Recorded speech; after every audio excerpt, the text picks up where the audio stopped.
Let's see if this works. Waiting for Facebook. All right.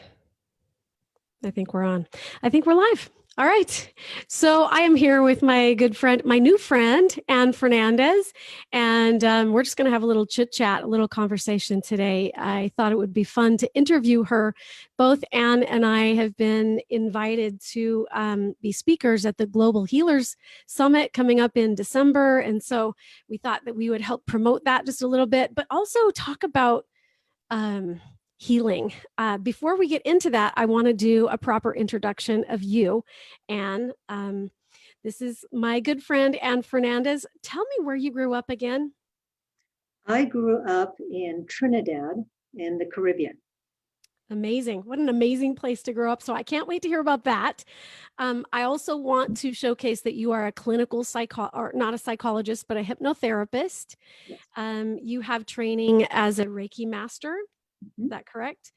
You do meditation. You help guide people through meditations. You're a speaker, a published author, as you can see that your book is showcased up there off to the side.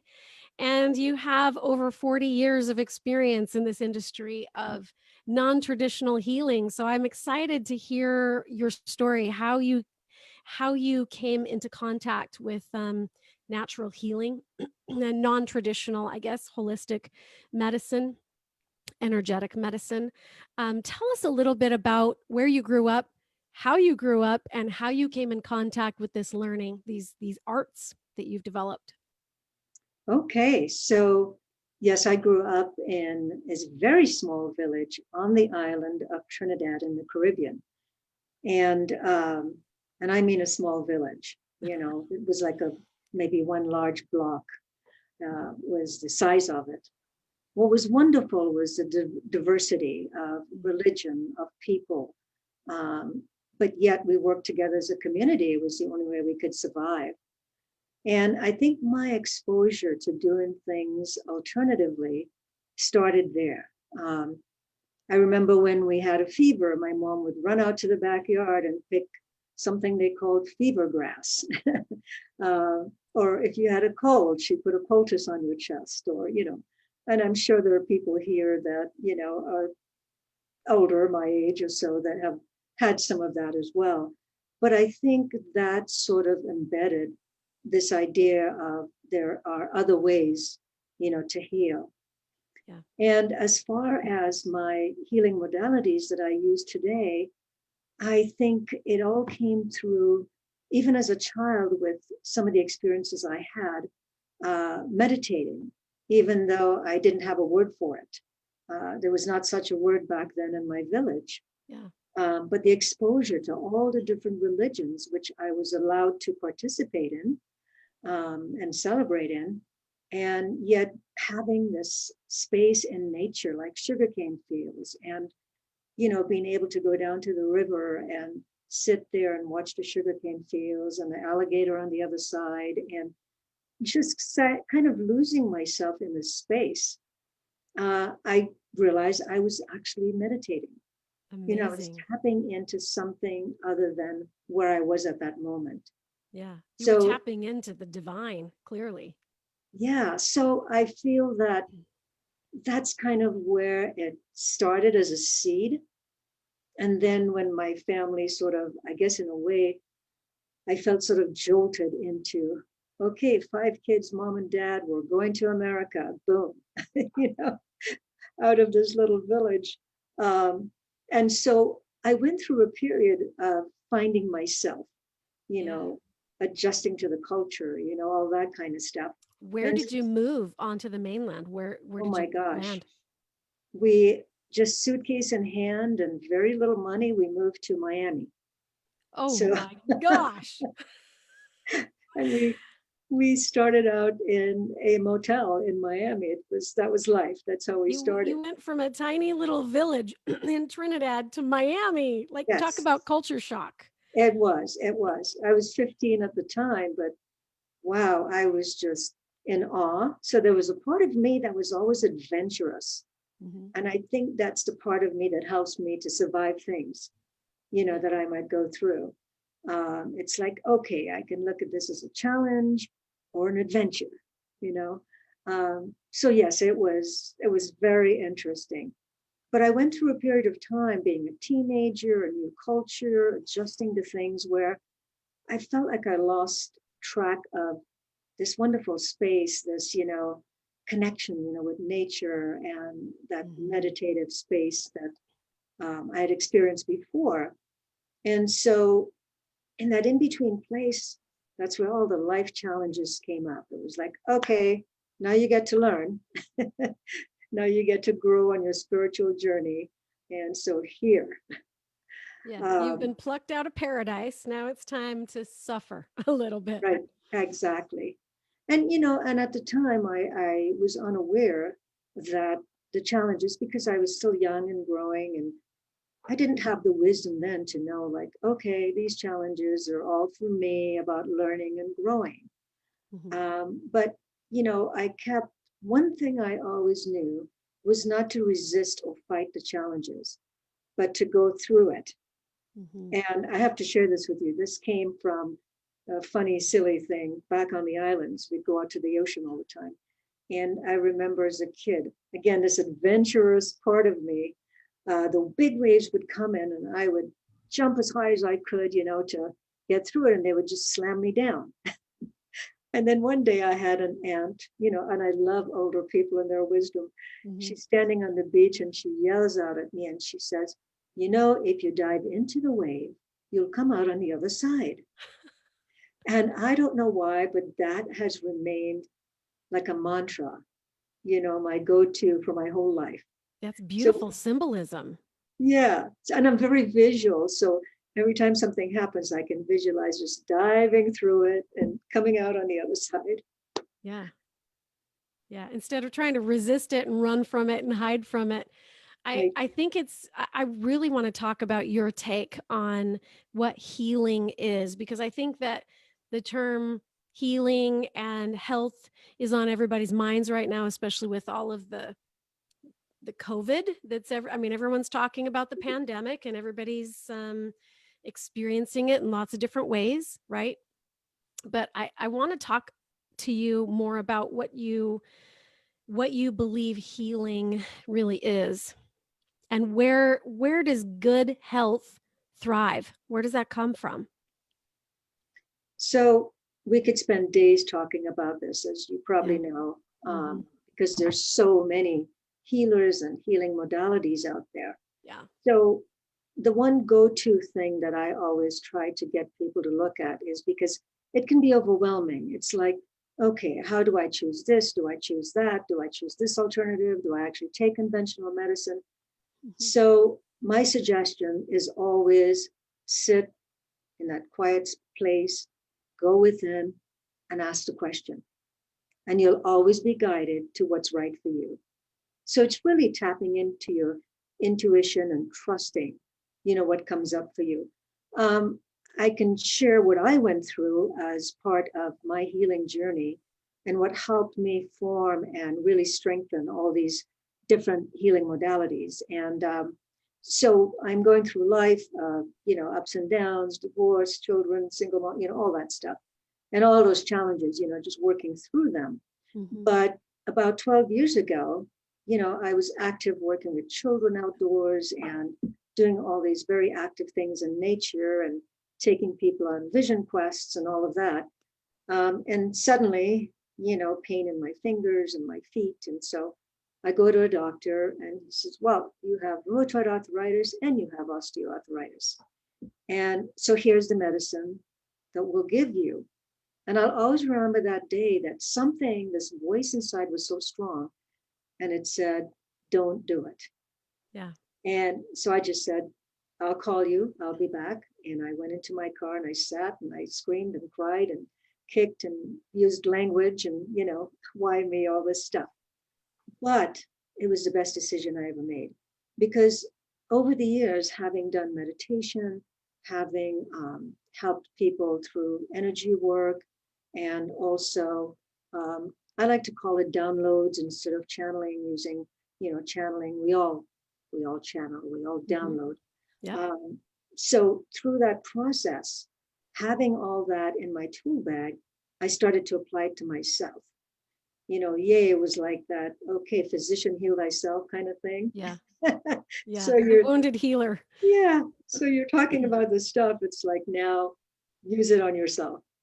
And so the challenges were strong, they were powerful.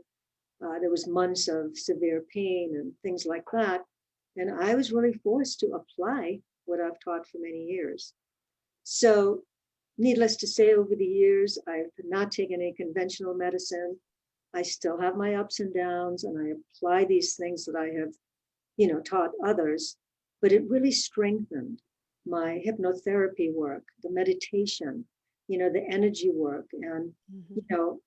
again, I call it downloading, channeling, intuition. It's that Yeah. space where, we tap into what's right for us. Yeah. The Um, divine. I like to call it the divine, there you go. because the divine really is your higher self. Right. I mean, you're tapping into that. You may be tapping into God. You may be tapping into universal divine intelligence, right? Like, you could call it a million different things, but we all have access Yes. to those absolute truths within us. Yes. Yeah. Yes. The answers. And it's funny because that internal GPS that you're talking about, that navigational system that's within us that you're talking about, I think it knows exactly how you created your illness. And it also knows exactly how it wants resolution, Yes. right? Absolutely. It's full of wisdom. I Mm-hmm. mean, I was talking about this last night on a class that I was teaching. We strengthen and we use our five senses. Mm-hmm. I mean, that's what we use all the time, 24/7, possibly. But there's that sixth sense that I like to call it, that intuition. And that is the space where we tap into what's truly right for us on every level.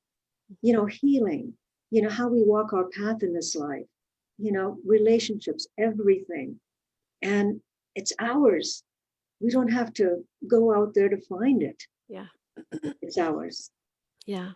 Yeah, you can find it in books too, but more importantly, what's ours, our own divine revelation, I guess, for us is you have to go within to get that. So how did you? What was the specific turning point for you that led you into this work? Was it your diagnosis that you had when you felt compelled to not take the traditional route?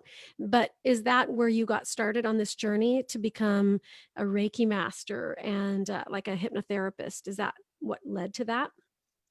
Not necessarily. It just strengthened it. Mm-hmm. It made it much more powerful, and so that I could now reach out and help others.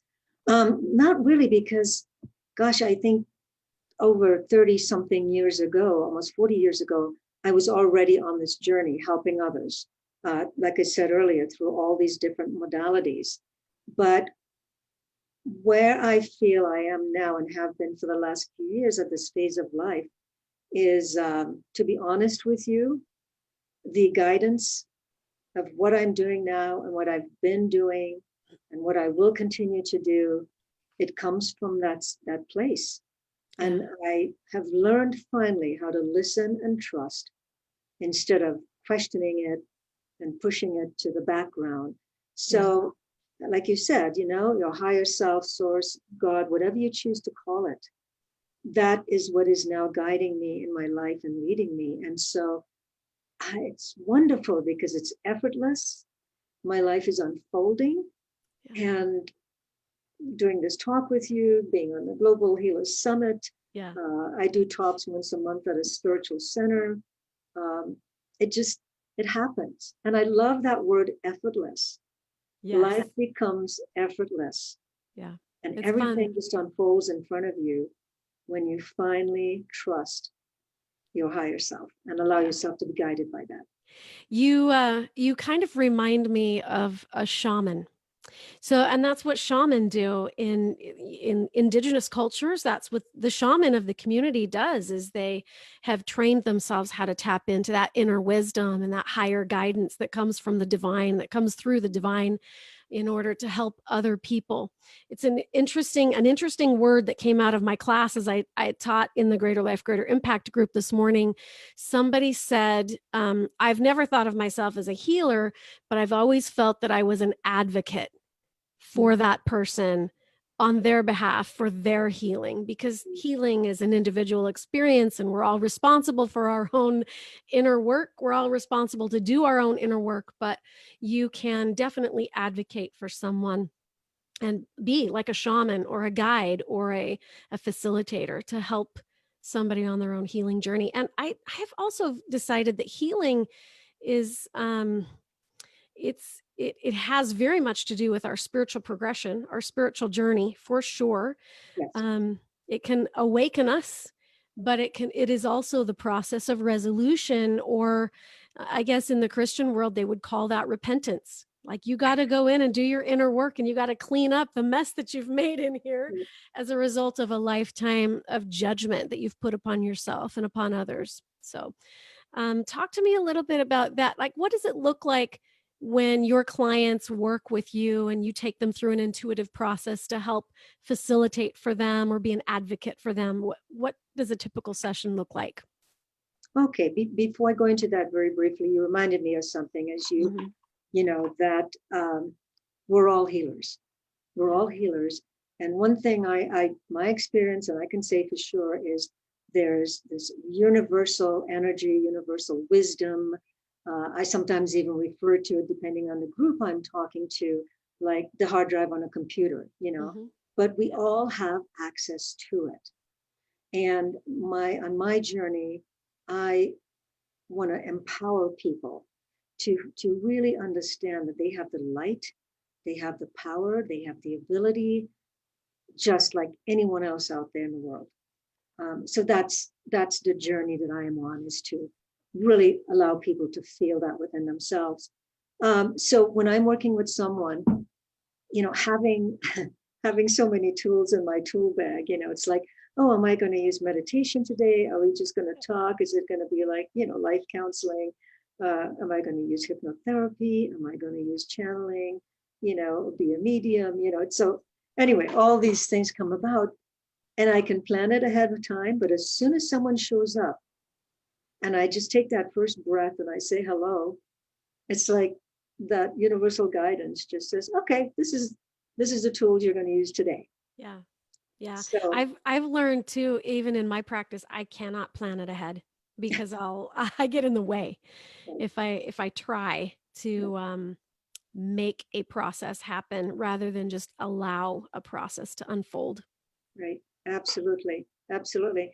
But, again, I think also, for me anyway, I always try to create an energy within and around myself and in my space, so that when someone comes in, because they might be a little afraid, a little concerned, a little unsure of things, as soon as they walk in, I want them to feel that they are loved, that they are cared for, that, they're in the right place, they've made the right decision. And so I always create that environment, around me. Yeah.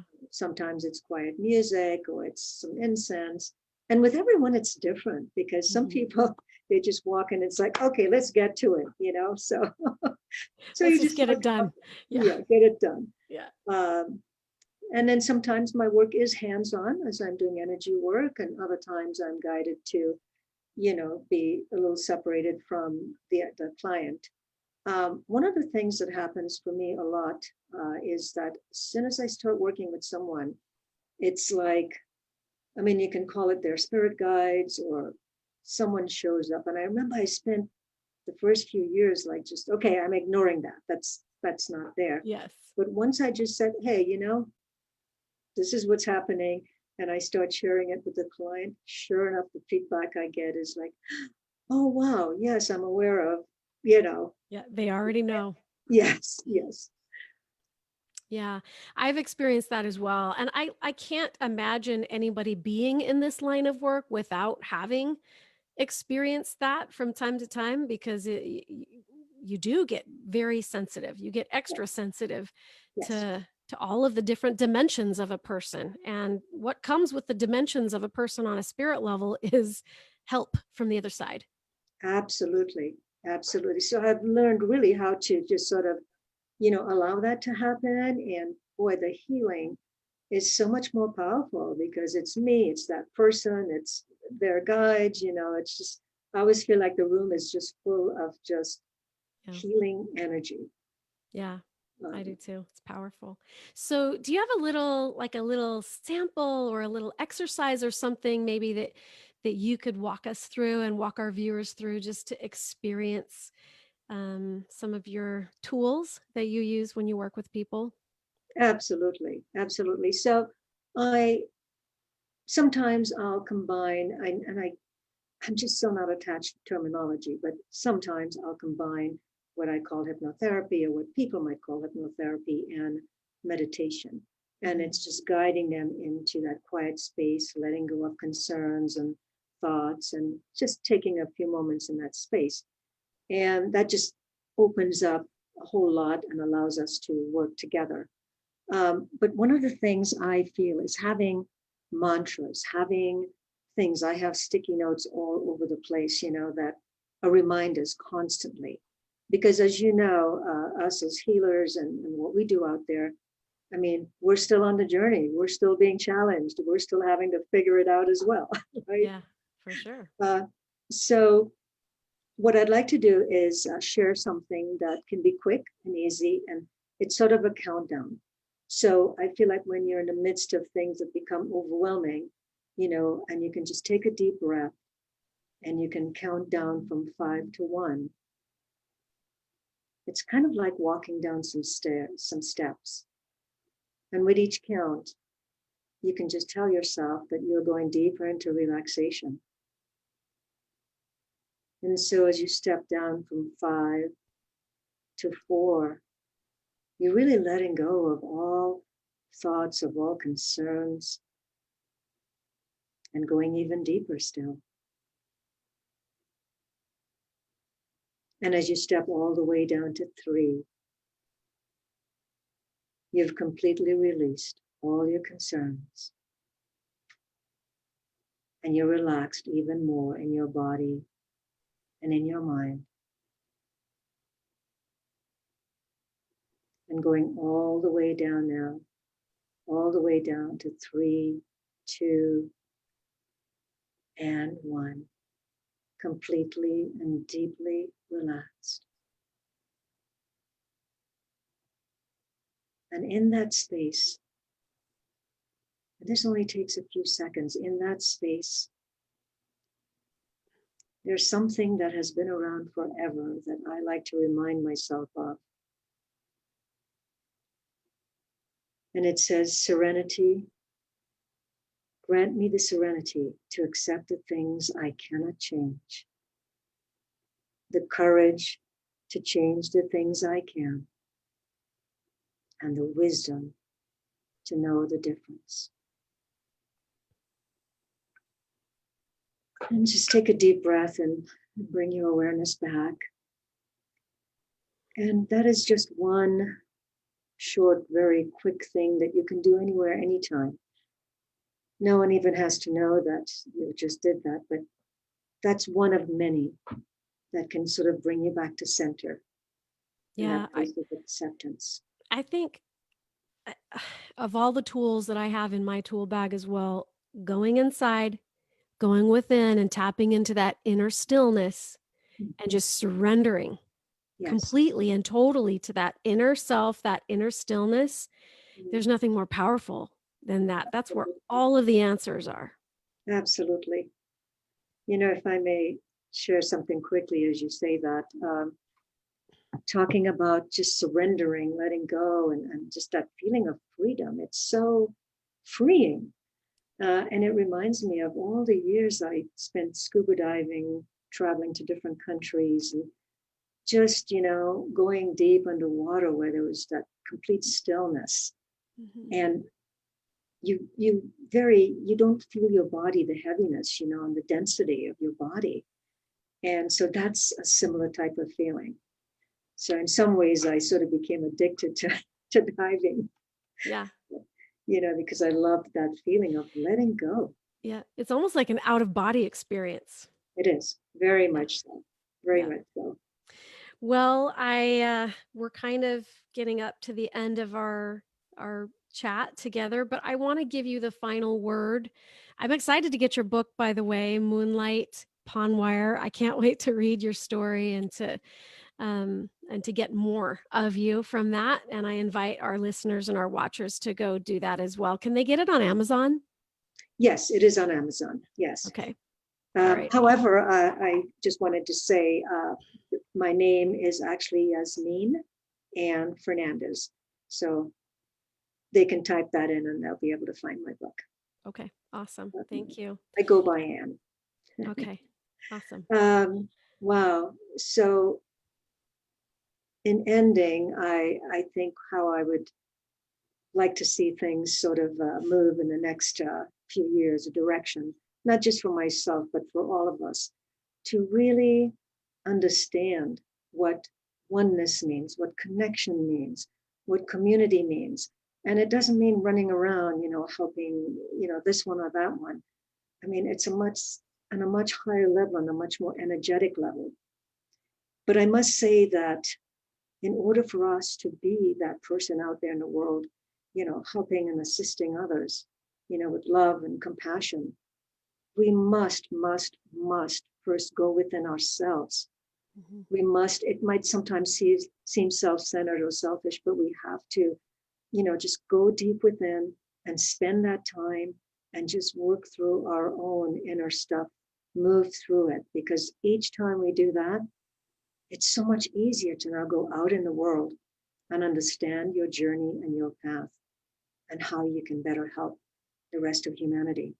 Yeah, I agree with you. I have found too in my own practice as I work with people that that's the first connection is that you've got to connect with your higher self first, or your true authenticity that's within you first, because that's where all the other connections start. If you want to connect with God and deity, you got to go within and you Yes. got to do it from that higher self perspective.